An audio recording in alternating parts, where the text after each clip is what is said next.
Hi, everyone. I'm Christopher Thornycroft with Redwood Logistics, and welcome to the Redwood Rundown for the week of November 20th, 2023. Yeah, we're almost at Thanksgiving. There's a lot to be thankful for. I am thankful for Redwood, for all the people that I get to work with, for all of our customers, for all of our carriers that we get to work with. 20 years in the industry, I'm thankful for the highs, the lows, the 2023 lows, which go even lower and lower, but we're still here.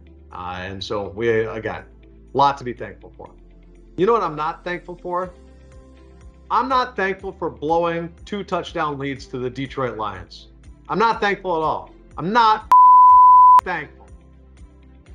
Anyway, what are you going to do? We got to get over that, right? We've got to move on. We've got to move on. I'm thankful for you, Kyle. I'm thankful for you. Thank you for editing that out or bleeping that so that we can continue with the rundown. What are we watching? The O-Rail with 2 L's, the outbound rail containers. We're watching that because we are keeping a really close eye on the ports because we think that there has been a big uptick in those inbound imports. And we think the first thing that's going to happen is that you're going to see O-Rail climb on up. And that's almost at 31,000. That's a big uptick from where we've been.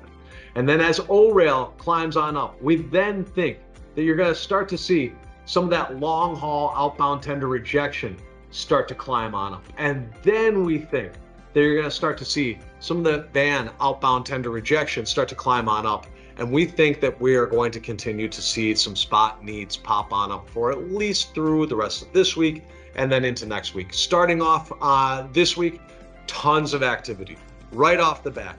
We said internally that we thought that there was going to be a big push of spot activity, and we've seen it right away. So that came.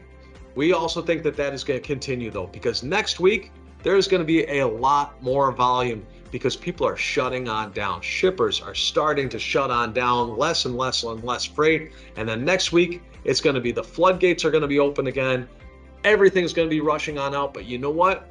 Capacity is still not going to be in that place to pick up that freight and move. You've got drivers that came on home. They're not necessarily going to be out of the house.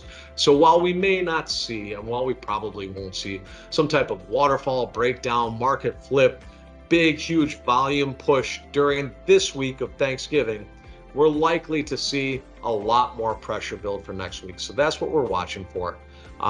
In the meantime, though, we're just full of thanks. We're full of thanks. And then after we were so upset over the Bears losing to Detroit, we also want to give thanks to the future beating that the Detroit Lions put on the Green Bay Packers. So Detroit, we're mad at you.